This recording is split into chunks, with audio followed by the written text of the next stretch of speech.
November 1944. High above the western Pacific, the air thins into a pale, hostile blue. Japanese pilots tighten oxygen masks and lean forward into the vibration of their engines. Frost creeps along cockpit frames. Below them, the sea is impossibly distant, a dark plate of metal reflecting the sun. Ahead, the silhouettes of American aircraft grow slowly larger, massive, orderly, indifferent. These pilots have flown this mission before. They know the dangers.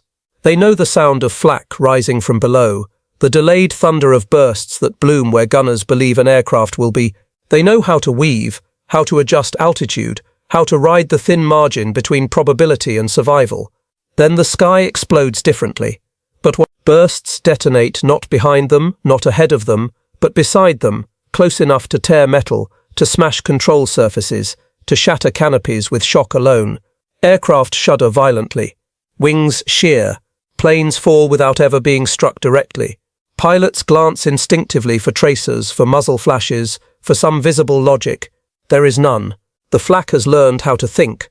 In those moments, Japanese pilots encountered one of the most consequential weapons of the Second World War, the radio proximity fuse. Its arrival in late-war air battles did not simply increase casualties.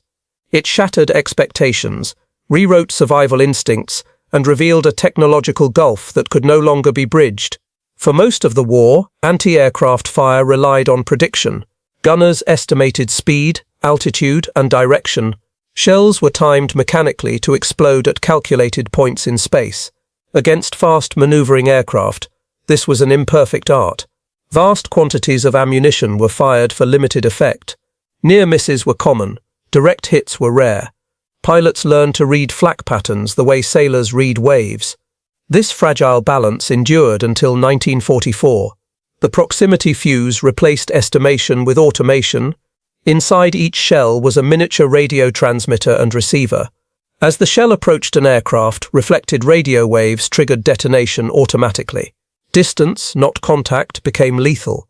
The shell no longer guessed where the aircraft would be. It sensed where it was. The idea itself was radical. The execution was extraordinary.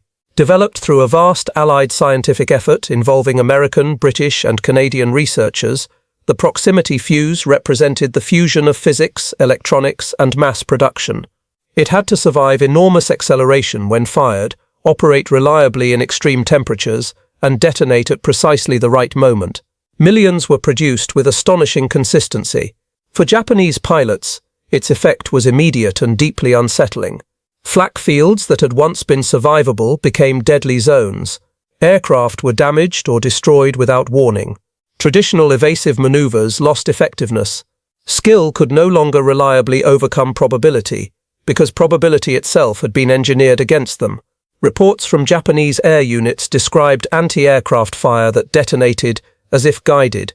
Pilots spoke of shells exploding too close to evade. The psychological impact was profound. Confidence eroded. Missions felt increasingly one-sided. This shock was intensified by the broader context of Japan's air war in 1944 and 1945. Fuel shortages curtailed training. Experienced pilots were scarce.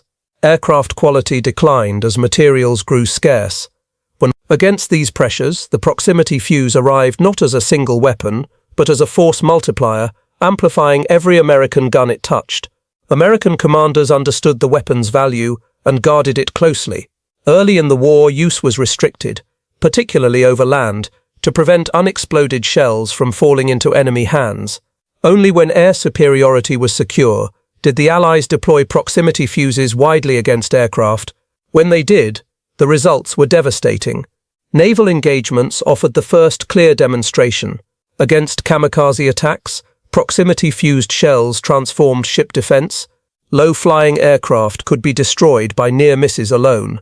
A shell exploding a few meters away was enough to shred wings or incapacitate pilots.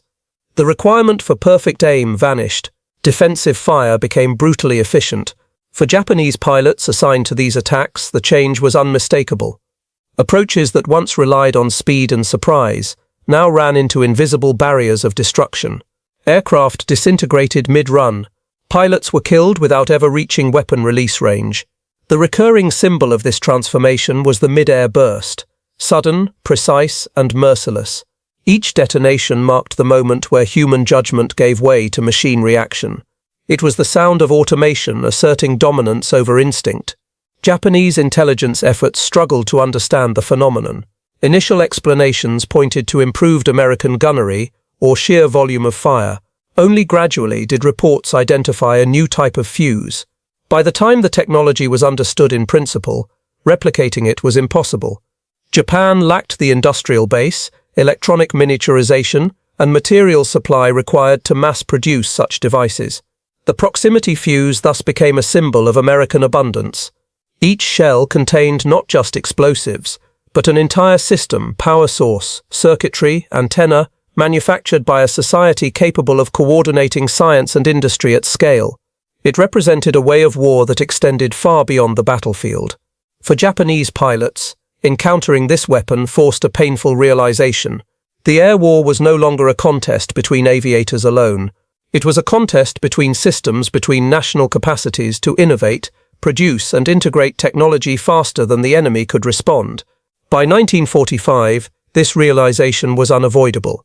Interception missions over Japan faced proximity-fused fire from ships, ground batteries and escorts. Losses mounted. The sky itself seemed hostile, reacting instantly to presence. The proximity fuse did not remove bravery from the equation. Japanese pilots continued to fly, to intercept, to attack. But it altered the meaning of bravery. Courage now faced a weapon that did not tire, did not hesitate, and did not rely on error.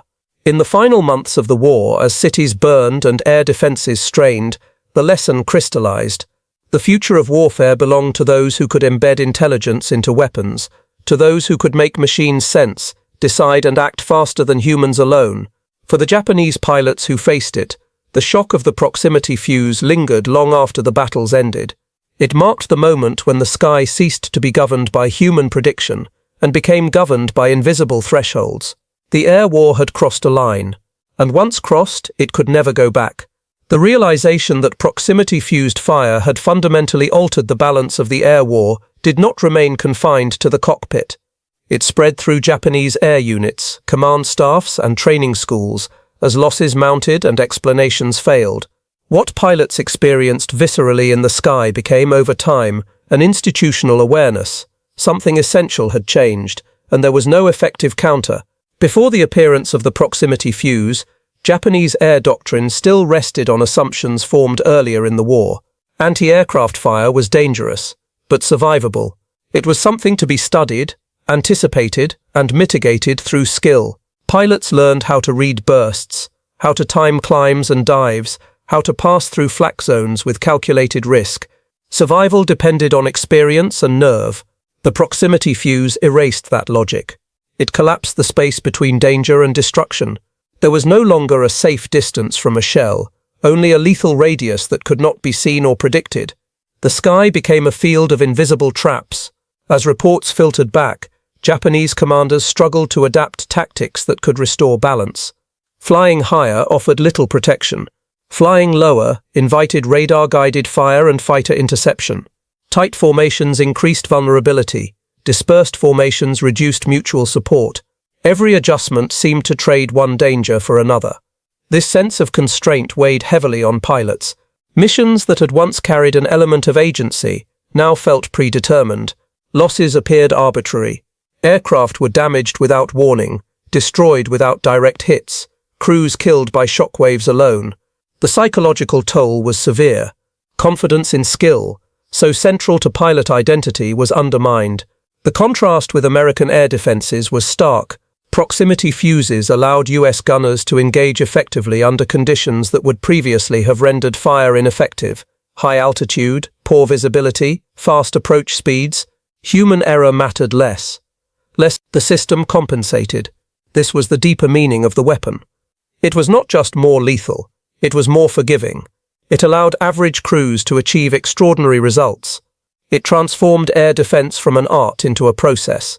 That transformation reflected a broader American approach to warfare. Instead of demanding perfection from individuals, it embedded intelligence into equipment. Instead of relying on exceptional skill, it relied on reliable systems.